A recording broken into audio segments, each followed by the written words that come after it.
Welcome to the Goods from the Woods. This is a very special WrestleMania bonus episode.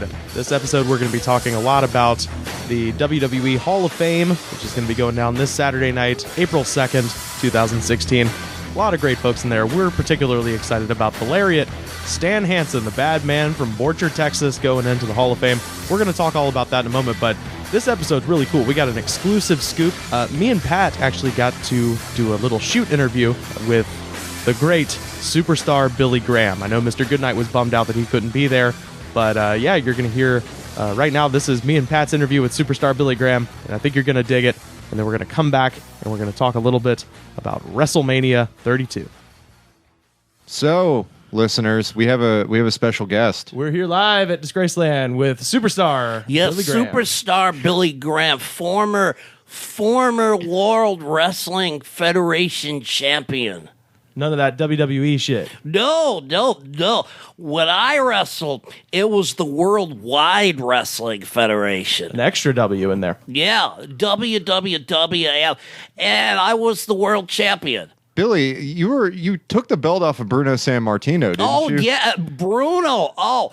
Bruno was a great champion, probably the best of his era. I mean, Triple H, I think, is the best of the modern era, counting myself. But back then, Bruno just amazed audiences. So, do you watch much of the wrestling now? I see it when I can. When is that? When is?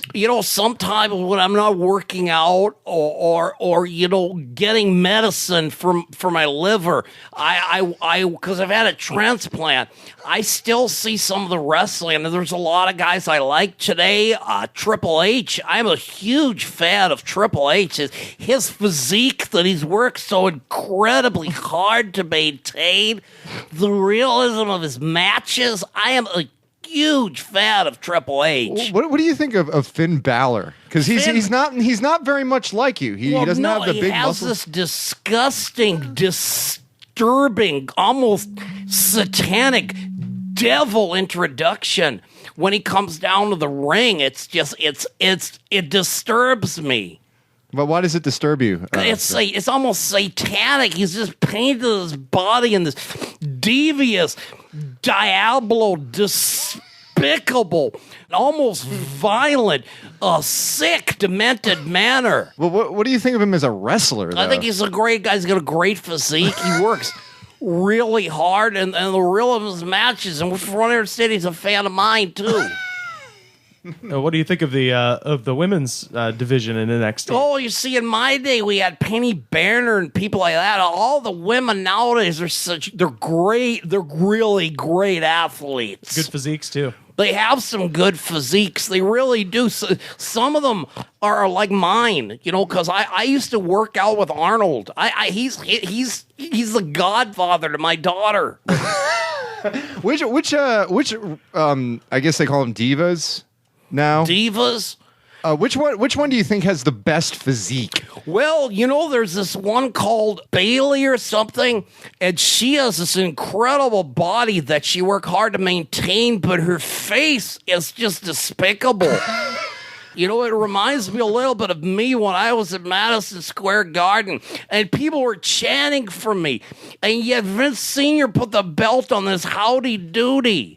Who's this? Bob Backlund. Bob Backlund. You have problems Howdy-doody. You have problems with Bob Backlund? He came out one time. He's supposed to wear the belt, and he's got his robe over it. And I said, Bobby, why are you wearing the robe over your belt? And he said, well, Coleman, I like my robe. He shouldn't have been the champion. People were chanting howdy-doody. So what do you think of Fandango?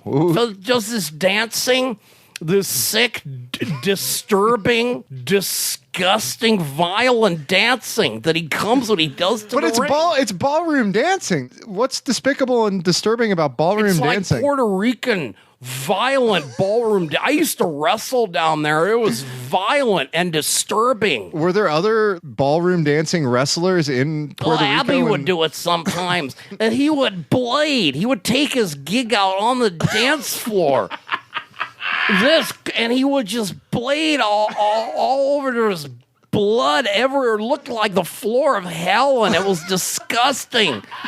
violent, this disgusting, bloodthirsty monster. And I said, Abby, why are you bleeding on the ballroom dance floor? And he said to me, Coleman, I gotta get my heat. So, but you have so you have a problem with Fandango's dancing. What about his wrestling? His physique is really good. And he's the realism of his matches, and he works really hard, and I'm a big fan. Who are you not a fan of? Is there any wrestler? Abdullah the Butcher? Well, no. What do you think He's about got the disease hepatitis. It takes years off your life, and he gives it to people because he's a bloodthirsty monster. if Billy, if we gave you $10,000, Billy, I paint is what I do with a lot of it. I get some watercolors and that Bob Ross set with the happy trees. So if I gave you $10,000 for paints and painting equipment and canvases, would you eat at Abdullah the Butcher's House of Ribs? No, it's disgusting. The health board wanted to shut them down. He takes the plastic forks and he sticks them in these ugly, disgusting grooves that are in his head. And I said, Abby, the health board's going to shut you down. You're a bloodthirsty monster. And he said, Coleman, I have to get my heat. Gotta get the heat to cook those ribs. No, it's not a rib. He was trying to get heat by blading himself with a plastic fork, and people are gagging on their food. I said, Abby, what's wrong with you? This is bloodthirsty nightmare that's going on. It's like Bluebeard's chamber or something. And he said, Coleman, I have to get my heat. So you have heat with Abby. With Abby, yes. But he's a great guy, though. Are there any young wrestlers, like up and coming blue chip wrestlers? Neville. You're not a fan of Neville? No, the wingspan of his ears is proportional to his height, I think. In my day, there'd be a height issue, but he's got a great physique. And I heard he's a fan of me. You've wrestled in Japan, right? Oh, yes. So you were there with Abby. Were you ever there with Andre the Giant? Oh, yeah, with Andre a lot. Yeah. What was it like being on an airplane with Abdullah the Butcher and Andre the Giant? Because they're both very large men, and you're a large man too, and that's a very long plane Abby ride. flew coach because he's really cheap like that, and he would blade on an airplane. And the stewardesses would be gagging, and I'm like, Abby, why are you bleeding all over coach class? And he said, Coleman, I have to get my heat. But Andre was great. He'd just sleep and drink and sometimes play cribbage. Do you play cribbage, or who would he play? I tried playing once. It was me. There was the Masked Superstar. Bill Eadie? Bill Eadie, yeah, and Abby.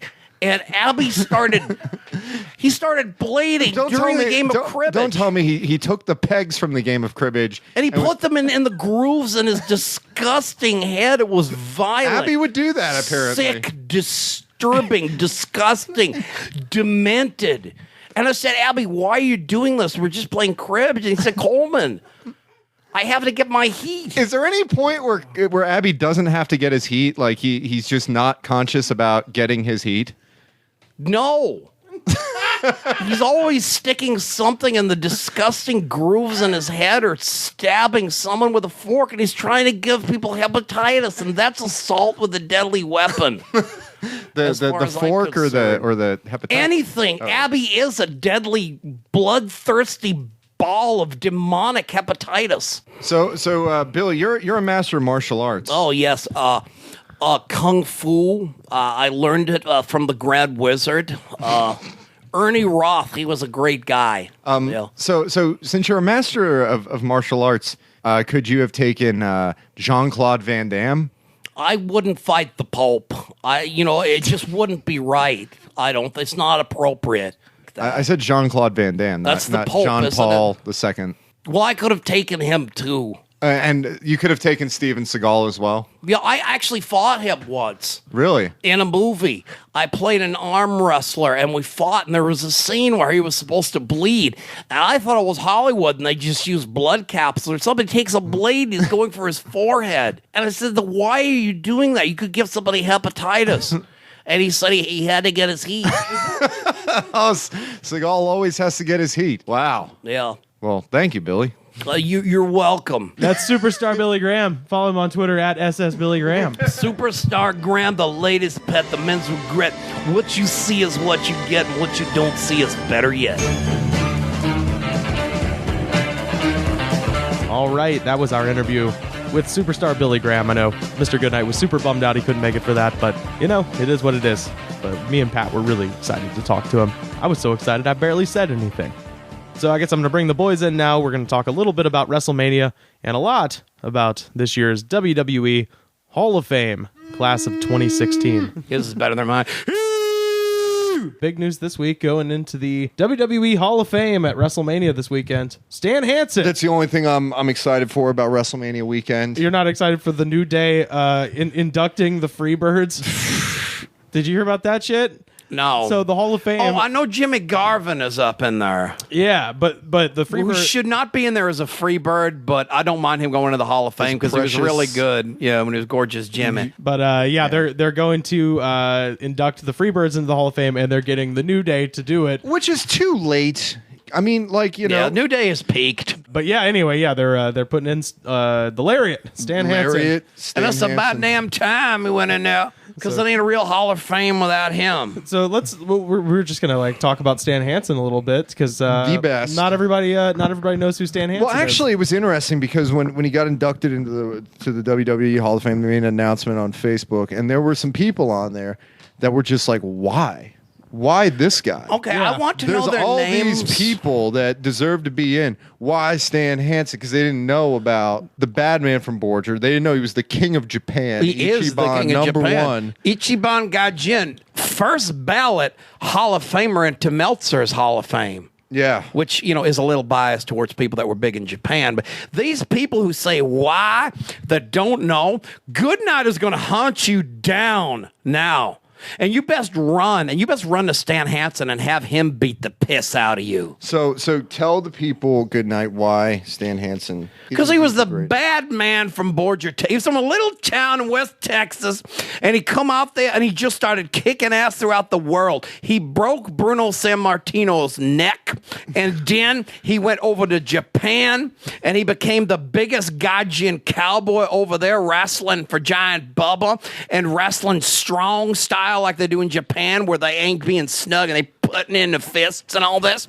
Then he comes back for a little while. He's the AWA champion in the mid-'80s. For the brief period in about 1986, AWA fans could say something they could never say otherwise, which is, our champion can kick your champion's ass. Because he could beat Hulk Hogan's ass, and sorry, Ric Flair, but he could beat yours too, you understand? Because he's a bad man from Borgia, Texas, until he got sick of that, took the belt to Japan with him, then ran it over with his truck and mailed it back to Vern Gagne, saying, here's your AWA belt. I abandoned being your world champ. Because he's not about being a champion. He's not about the bright lights and the pretty women. No, he's got a fat wife at home and all these rotten kids running around. 9 kids. 9 ugly little rotten kids, but they're getting a new pair of shoes now because Daddy won that championship. You understand? Because back then they gave wrestlers motivation for the things that they were doing. Oh, yeah. The thing I always say about Hansen, he was almost like an ethical heel. Yeah. Because he wasn't about the bright lights of the big city. He was about the fat wife and the 9 kids and just being the toughest and Texan. violence. Yeah. Violence is what it's all about. And he knew violence. He knocked Vader's eye out of its socket, and Vader pushed the eye back in and kept wrestling the match. Is Vader the one putting him in? Yep. I believe so, yeah. Oh, that's amazing. He put him into the Hall of Fame, and he put his own eye back in. The thing about Stan Hansen was Stan Hansen is blind as a bat. He can't see. And the thing is that because he can't see, he's going to hit you as hard as he possibly can because he got to make it look real. Yeah, because if you've ever seen his lariat, he looks like he's actually taking your head off. Yeah. And the thing is, he had the most badass pound on you style. You know, the Rock, who's not a 20th of what Stan Hansen is, but, he likes to call himself the Bull. Yeah, or whatever. yeah. If there The Brahma Bull.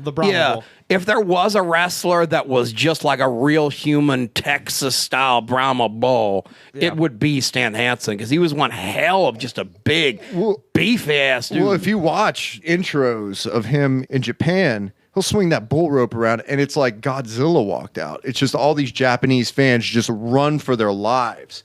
And just Stan Hansen comes out carrying on, and it was wild, chewing tobacco, waving around, but knocking shit over. Yeah, and people thought like this guy, it's like a real wild bull just got out of a gate at a rodeo. When them Japanese you put we getting the hell out of there. Bruiser Brody. Swinging around the chain. Holy Christ. Yeah, Hansen and Brody were actually roommates when they was in school in Texas. Yeah, and they were a great tag team. They're a great tag. And Brody, I know you know Bruiser Brody? Yeah, of course, yeah. He looked like a goddamn caveman. Yeah. And so him and the big cowboy together, and two of his biggest gaijin the Westerners had ever seen. I think both him and Bruiser Brody should get congressional medals from the president for making this country look more badass overseas than anybody else ever did. You hear that, Obama? Yeah, because Get those medals ready. There's one match where somebody had potato. I think it was Jumbo Saruta or somebody like that had hit him like a little too close, and he's just like running around going, "Ain't nobody's gonna potato me!" And he just starts throwing chairs around, tables. He's like throwing them into the crowd and just going nuts. Like picking up the guardrail. I've seen him fling chairs. I mean, shit. He just flings the fucking thing like they were yelling. frisbees. Like they probably don't know what he's yelling because he's yelling insider terms in English. And he's just like, "Ain't nobody gonna potato me." But they afraid of him. That's the thing. They fear, but they respect him, just like Godzilla. He has an amazing promo where he just dresses down Vince McMahon. Oh, yeah, he talks about his Yankee tie and all that shit.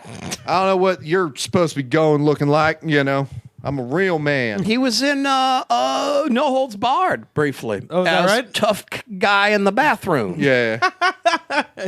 He hits Hulk Hogan with a sink or something? No, he actually gets killed by Zeus, but we know that's a work because in real life, you may be blind in one eye, Zeus, but look the fuck out because Stan's blind in both. Yeah, and Stan will knock you the fuck out. He will. He'll knock your eye that don't work out, and you have to put the damn thing back in like he was Columbo or something. Or Sammy Davis Jr. That is Zeus, right? That gets knocked out at the end of Friday? Yeah, Tiny Lister. Yeah. Okay. He's been in a lot of things. Making sure I have my references in order, Yeah, Z Gangsta. Yeah, you got knocked out the fuck there, out. Tiny, nothing personal. You Tiny are right Lister? too. Cool. Yeah, cool dude. Yeah. But no Stan Hansen. Great guy. Yeah. But cool dude. Stan Hansen. He's an American hero. Stan the American man. treasure. Yeah. National treasure. He goes over to Japan. Just think of all them lovely little Japanese schoolgirls that probably just looked at that American gaijin up there and thought, I want me some prime Texas steak tonight. You understand? I just imagine Stan Hansen going to Ribera Steakhouse and eating 16-ounce steaks covered in butter. And then just busting the place up. Yeah. I'm still hungry. Yeah, I know. I don't want one of your jackets. I want another steak. Just drinking all the damn beer in the place and everything. But yeah, that was Stan Hansen, a real man. Yeah, real man. They don't make him like that no more. Real good guy. A good guy on the outside. Too good a guy. He was supposed to have been like just absolutely gentle and kind. Yeah, I've never, outside. that always kind of bothered me because if I actually met the great one in person, and asked to shake his hand and he didn't beat me up and yell at me or spit tobacco at me and tell me to go away, I have to admit I would be kind of disappointed. You wouldn't be in favor of him being nice to you? No, he's the bad man from Borgia, Texas. Yeah. It's just like them Japanese who consider it an honor, to be clocked by his cowbell or hit in collateral damage with his bull rope. It's like I've been hit by the great Stan Hansen, but I don't want him being nice to me. Yeah. I want him to punch me in the face. Yeah. Just slap his hat in my face, break my nose, and then just beat the crap out of Abdullah the Butcher. Yeah, just don't knock my eye out because I'm not as good at putting it back in As Vader as like a Vader. And he'd actually been there another time. Did you know this? Trivia. What's that? To the Hall of Fame. Oh, really? He inducted Baba. Mr. Baba. Oh, okay. Wow. Well, him and Vince McMahon are actually, despite the fact that he never actually wrestled in the WWF much. WWF. Him and Vince McMahon were good friends and had incredible respect for each other. And I think part of it was that one time Hulk Hogan was coming over. They were going to have a big show at the. It was a three. It was crazy. It was a three organization show. All Japan, New Japan, and WWF were having a show at the Tokyo Dome. Where there's these great matches like Bret Hart versus Misaharu Misawa as Tiger Mask 2, but Terry Gordy was originally going to wrestle Hulk Hogan, and he was just like, I'm putting over Hulk. So Stan Hansen stood up and was like, I'll do it.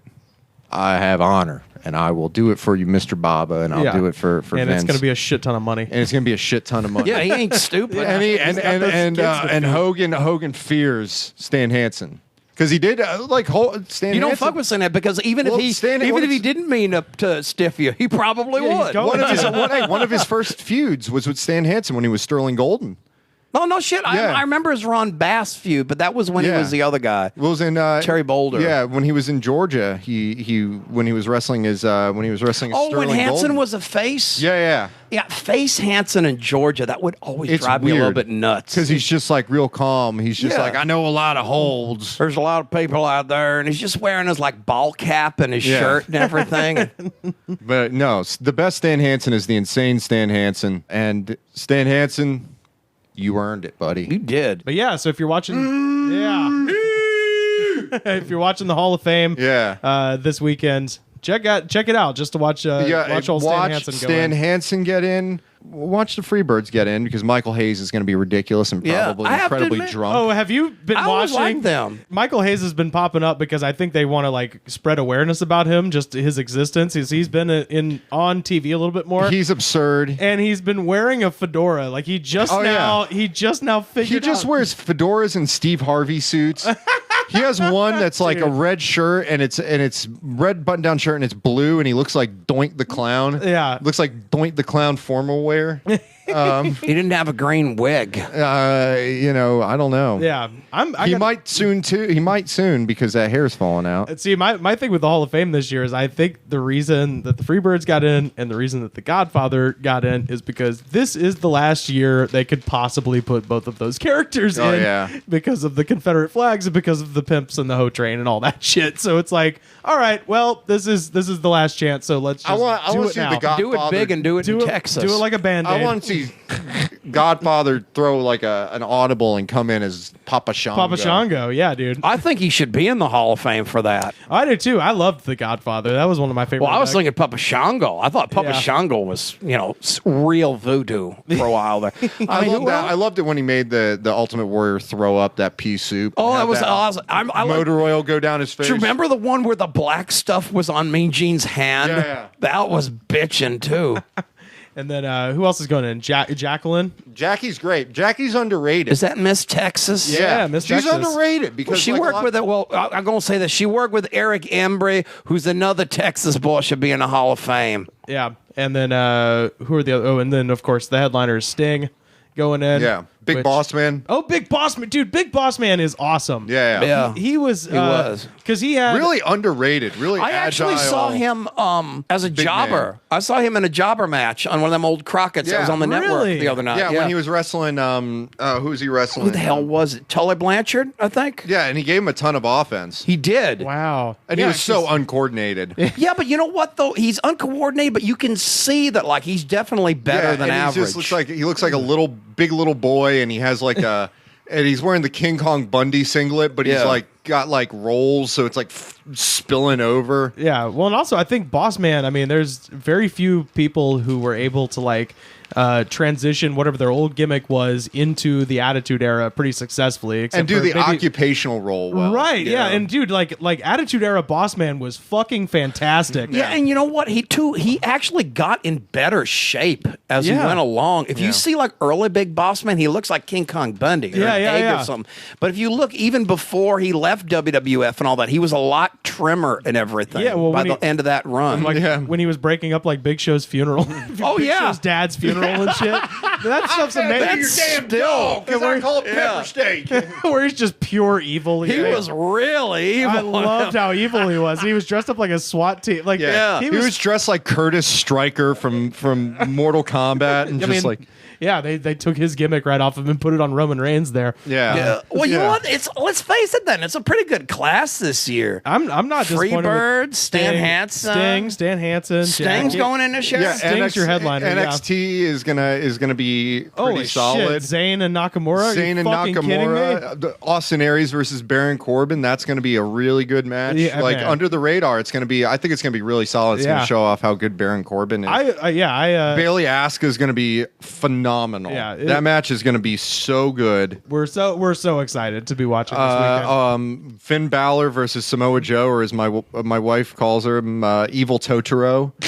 She said she was just like, "Wow, Samoa Joe looks like a Totoro," and I was just like, "You know what, Jen? You're absolutely right." Yeah, you know? Evil Totoro with a shit beard. Oh yeah, he's great, and the best theme song ever. I saw Samoa Joe at an indie show. You know that? What's that? I went really? to the Commerce Casino, one of the indie shows. Saw Samoa Joe on that. Oh, really? Yeah. Wow. But yeah, the NXT show is gonna be great. WrestleMania gonna be pure garbage. Oh, I can't wait. I'm so excited. Although I do want to see. I have never seen 100,000 people boo somebody with vociferous hatred in the history of mankind. Yeah. I mean, maybe like the streets of Rome when they're dragging Benito Mussolini's corpse through there, but it's not in a confined building. Yeah, Mussolini, the original Roman Reigns. Yeah. Like there was like, you will never see 100,000 people or worked 100,000 people. 85, probably legitimately 85,000 people. Yeah. Boo a human being at one time with malice and contempt and hatred. And it's gonna happen, and it's gonna be ridiculous. It's gonna be so ridiculous. It's gonna be the funniest thing ever. Yeah, something to look forward to. And if they turn him heel, they're gonna cheer him. Yeah, because that's what everyone's been wanting. Yeah. And then from what I heard, and you can correct me if my information is bad, they're closing the night out with Shane Taker, right? Oh yeah, Shane O'Mac. That's just gonna be the Sting Triple H match all over again. No, well, you know, in vaudeville, they would put the worst match the worst thing at the end to get people to go home. Okay, so my get them out of the building. My theory is that the match is going to end. There's either two reasonable conclusions to this match. One, Seth Rollins comes back and screws Vince. Yeah. Screws the authority, right? Essentially. The second one is that Taker wins through like a total F job. Yeah. You know, he gets screwed like Shane, and I can't believe I'm saying this. The 47-year-old man with gray hair. Yeah. Wearing a baseball jersey, looking like he's going to Buffalo Wild Wings. And retro Jordans. Yeah. I just described myself. You did. Yeah, right now. Except I'm not 47. I just look at. But I think probably what's going to happen is that Shane is going to get screwed out, and there's going to be a invasion angle with the Balor Club. I mean, that would be great. Headed by Shane McMahon. They're going to be his goons that come in. Yeah. Or Shane's going to take over, and the goons are going to be the Balor Club that invade and just create utter chaos. No, I'm totally down for whatever happens. It's going to be. I'm gonna steal the slogan from Alien versus Predator. No matter who wins, we lose. Yeah, it's going to suck. It's going to be the worst. I can't wait. This WrestleMania is going to be pure garbage. I've been saying this. But what a Hall of Fame! You know, what a Hall of Fame. But I've been saying this is like I've gotten excited about WrestleMania the same way I hype myself up for Batman versus Superman, which I actually saw yesterday, and I'm happy to report it was exactly the trash fire I'd wanted, and I was entertained the whole time, and I hope WrestleMania can be just as good / bad as Batman versus Superman. Can I ask you one thing about it? Yeah, hit me. It's spoiler free. Yeah. Is it true the bad guy in it also looks like Frank? Jesse Eisenberg, Lex Luthor. Yeah, he looks like Frank. A little bit, yeah. So he's not bald? Well, there you go. Well, here's the spoiler. It's not a bad one, so don't turn off the fucking podcast. He's don't bald. listen. They shave his head at the end. So, there you go. So he's bald by the end, but at the beginning, he does look like Frank. Okay, because that's what Frank accused him. Batman's mask versus Lex Luthor's hair. Yeah. This Tuesday night, the Mid-South Coliseum. Boy, you talk about it. Actually, Tuesday night was Louisville Gardens. But point is, Slapnuts said that, oh boy, in the movie that's Lex Luthor looked like Frank. Yeah, a little bit. I ain't seen it yet, though, but I want to see it just for that. Yeah. Happy WrestleMania weekend, everybody. And we would like to end our little bonus episode here with the full version of Stan Hansen's entrance theme. The song is called Sunrise. We'll see you next week.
The Goods from the Woods was mixed, edited, and distributed by me, Rivers Langley. You can find the show on Twitter at The Goods Pod. Our theme song was composed by DJ Smiles. Check him out on Twitter at DJ Smiles.